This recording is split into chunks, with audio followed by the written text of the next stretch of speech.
My self doctor Sushma Jain, associate professor chemistry, government Dungar college Bikaner.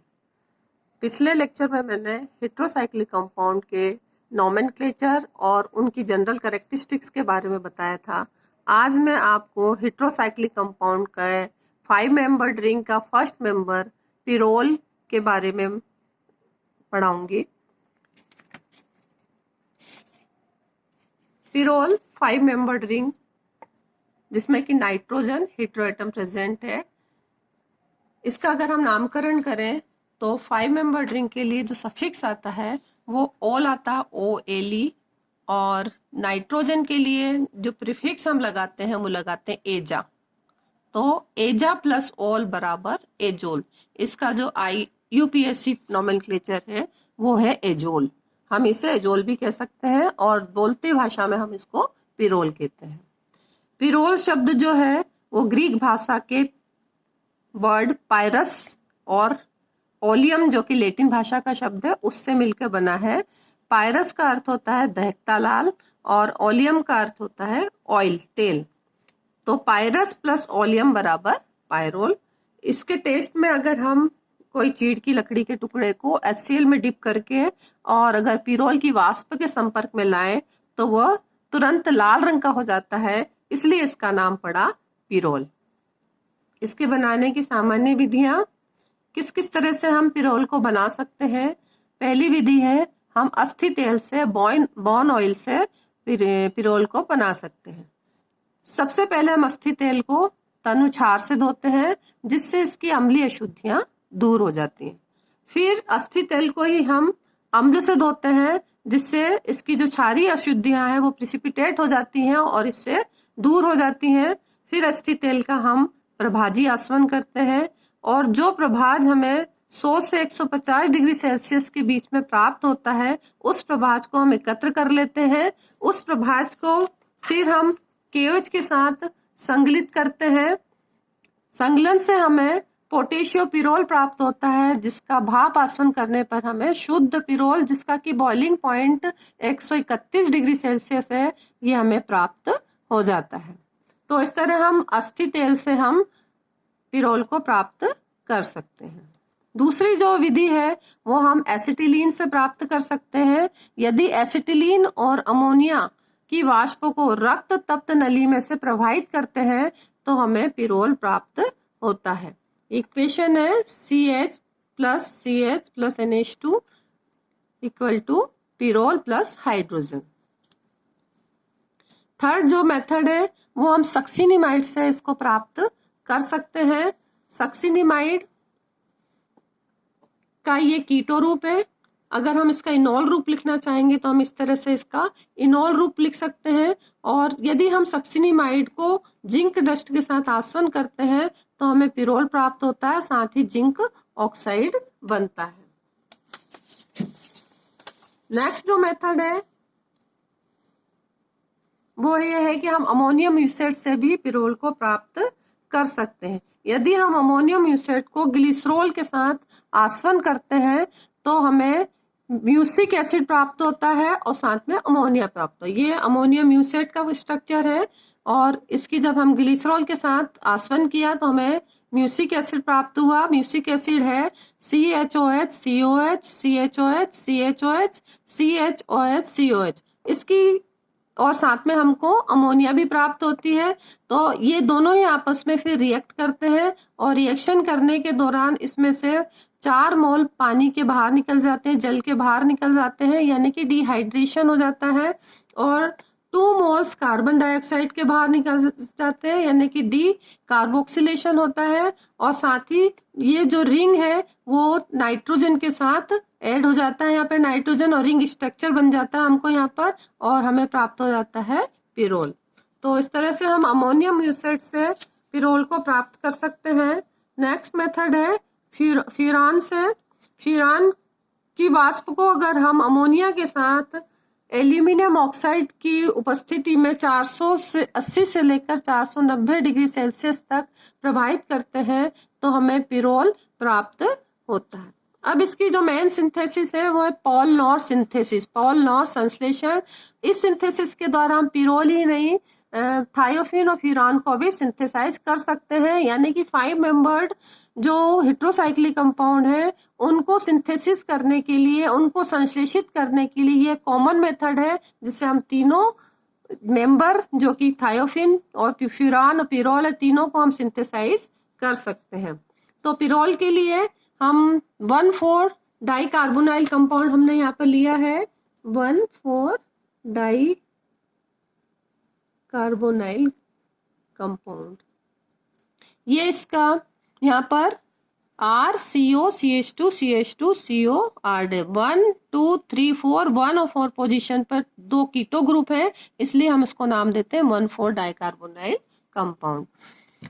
अब carbon की जो इलेक्ट्रोनेगेटिविटी है वो ऑक्सीजन से कम है, या ये कह सकते हैं कि ऑक्सीजन की इलेक्ट्रोनेगेटिविटी कार्बन से अधिक है, इसलिए जो बॉन्डिंग के इलेक्ट्रॉन्स हैं वो ऑक्सीजन की ओर डिस्प्लेस हो जाते हैं, इसलिए ऑक्सीजन पर ऋण चार्ज आ जाता है, कार्बन पर धन चार्ज आ जाता है। और यहाँ पर जो प्राइमरी एमिनो ग्रुप है, प्राइमरी एमीन है, यहाँ पर RNH2 प्राइमरी एमीन है। इसका जो एमिनो ग्रुप है, एमिनो ग्रुप में से एक हाइड्रोजन एज ए प्रोटॉन के रूप में बाहर निकलता है और इस O- पर आकर जुड़ जाता है। क्योंकि प्रोटॉन का मतलब है H+ के फॉर्म में बाहर निकलेगा, तो H+ और O- जुड़कर यहाँ पर OH बना लेते हैं और यहाँ से इलेक्ट्रॉन, यहाँ से प्रोटॉन बाहर निकल जाता है। एट द सेम टाइम क्या होगा कि यहाँ पर चूंकि नाइट्रोजन के पास 2 इलेक्ट्रॉन पेयर है, तो ये इलेक्ट्रॉन पेयर यहाँ पर पॉजिटिवली चार्ज कार्बन के साथ अटैच हो जाते हैं और हमें स्ट्रक्चर इस तरह से प्राप्त हो जाती है। अब जो सेकेंड कार्बोनाइल कंपाउंड है, इसमें ऑक्सीजन अधिक इलेक्ट्रोनेगेटिव है कार्बन से, इसलिए बॉन्डिंग इलेक्ट्रॉन ऑक्सीजन पर डिस्प्लेस हो जाएंगे, ऑक्सीजन पर आ जाएगा ऋण चार्ज और कार्बन पर आ जाएगा धन चार्ज, जैसा कि इस स्ट्रक्चर में दिखाया गया है। ये प्लस चार्ज आ गया या माइनस चार्ज आ गया। अब जो नाइट्रोजन पर जो लोन पेयर ऑफ इलेक्ट्रॉन्स है वो पॉजिटिवली चार्ज कार्बन एटम पर अटैक करेंगे, क्योंकि इसके ये इलेक्ट्रॉन दे सकता है नाइट्रोजन, और कार्बन चूंकि इलेक्ट्रॉन डिफिशिएंट है तो इलेक्ट्रॉन को ले सकता है, तो इस कारण से इनके बीच में एक बॉन्ड का फॉर्मेशन हो जाएगा। एट द सेम टाइम जो हाइड्रोजन है वो अपने एज ए प्रोटॉन के रूप में बाहर निकलेगा, इलेक्ट्रॉन नाइट्रोजन को दे देगा और प्रोटॉन के रूप में बाहर निकल के ये O- पे जाकर जुड़ जाएगा, तो हमें ये वाली नेक्स्ट स्ट्रक्चर प्राप्त हो जाएगी। इस स्ट्रक्चर में से 2 मोल वाटर के बाहर निकल जाएंगे, यहाँ से 1 मोल वाटर का बाहर निकलेगा, 1 मोल वाटर का यहाँ से बाहर निकलेगा और हमें सब्स्टिट्यूटेड पिरोल प्राप्त हो जाएगा। ये 1 2 3 4 5 2,5 डाई सब्स्टिट्यूटेड पिरोल हमें प्राप्त हो गया है। तो हम पॉलिमर सिंथेसिस के द्वारा पिरोल को सिंथेसाइज कर सकते हैं। नेक्स्ट जो मेथड है सिंथेसिस की वो है नॉर सिंथेसिस, नॉर संश्लेषण, जिसमें कि हम alpha amino beta keto ester को बीटा कीटो एस्टर के साथ कंडेंस करते हैं, संघनन करते हैं। तो हमें यहाँ पे 2 स्टेप यूज करनी पड़ती है। पहली स्टेप में हमको alpha amino beta keto ester को बनाना होता है और सेकंड स्टेप में हम जो alpha amino beta keto ester बना है उसको बीटा कीटो एस्टर के साथ ही कंडेंस करना होता है, संघनन करना होता है। तो पहली step alpha amino beta keto ester का बनाना। एस्टोएस्टिक एस्टर ये लिया है CH3CO CH2 COET, ये इसका कीटो फॉर्म है और इसके हम रिएक्शन नाइट्रस एसिड के साथ करते हैं, तो इसमें से 1 मोल वाटर का बाहर निकल जाता है और हमें इस तरह के स्ट्रक्चर प्राप्त हो जाती है। इसकी जब रिएक्शन जिंक SaOH के साथ यानी कि एसिटिक एसिड के साथ करते हैं तो हमें MeCO2CH2COET यानी alpha amino beta keto ester प्राप्त हो जाता है। अब हमारी जो सेकंड स्टेप है वह है कि alpha amino beta keto ester का संघनन करना हमें बीटा कीटो एस्टर के साथ ही। तो ये हमने कीटो रूप है इसका alpha amino beta keto ester का, और ये बीटा कीटो एस्टर मतलब एस्टोएस्टिक एस्टर जिसका कि कीटो फॉर्म है, इसका हम इनोलिक फॉर्म ले लेंगे। इसका alpha amino beta keto ester का इनोलिक फॉर्म ये है और एस्टोएस्टिक एस्टर का इनोलिक फॉर्म ये है, यानी कि यहाँ पर बन गया MECOH double bond CH COET और NH2, और यहाँ बन गया CH3COH double bond CH COET। तो अब जब इन दोनों की आपस में रिएक्शन होगी, जब संघनन होगा, तो इसमें से 2 मोल वाटर के बाहर निकल जाएंगे, यानी कि -2H2 बाहर निकल जाएंगे, और हमें जो प्राप्त होगा वो प्राप्त होगा 2,4 dicarbethoxy 3,5 dimethyl pyrrole. तो हम सब्स्टिट्यूटेड पिरोल को नॉर सिंथेसिस के द्वारा प्राप्त कर सकते हैं। एक मेथड और है हैंज मेथड, जिसके द्वारा हैंज संश्लेषण के द्वारा भी हम पिरोल को प्राप्त कर सकते हैं। इसमें जो बीटा कीटो एस्टर यानी कि एस्टोएस्टिक एस्टर, या हम इसको कह सकते हैं इथाइल एस्टोएस्टिक एसीटेट AAE या इथाइल एस्टोएस्टेट, इसकी रिएक्शन हम अल्फा क्लोरो एसीटोन के साथ करते हैं, और साथ ही हम अमोनिया के साथ भी इसको संघनित करते हैं। तीनों को एक साथ संघनित करते हैं, beta keto ester, alpha chloro ketone और अमोनिया। तो या हम अमोनिया के स्थान पर प्राइमरी एमीन भी काम में ला सकते हैं। तो इन तीनों का जब हम संघनन करते हैं तो हमें सब्स्टिट्यूटेड पिरोल प्राप्त होता है, या ये कह सकते हैं कि पिरोल डेरिवेटिव प्राप्त होता है। किस तरह से प्राप्त होता है? यह है alpha chloro acetone. Alpha chloro acetone का ये कीटोनिक फॉर्म है, और ये है एस्टोएस्टिक एस्टर या इथाइल एस्टोएस्टेट, जिसका कि ये कौन सा फॉर्म है? कीटो फॉर्म है।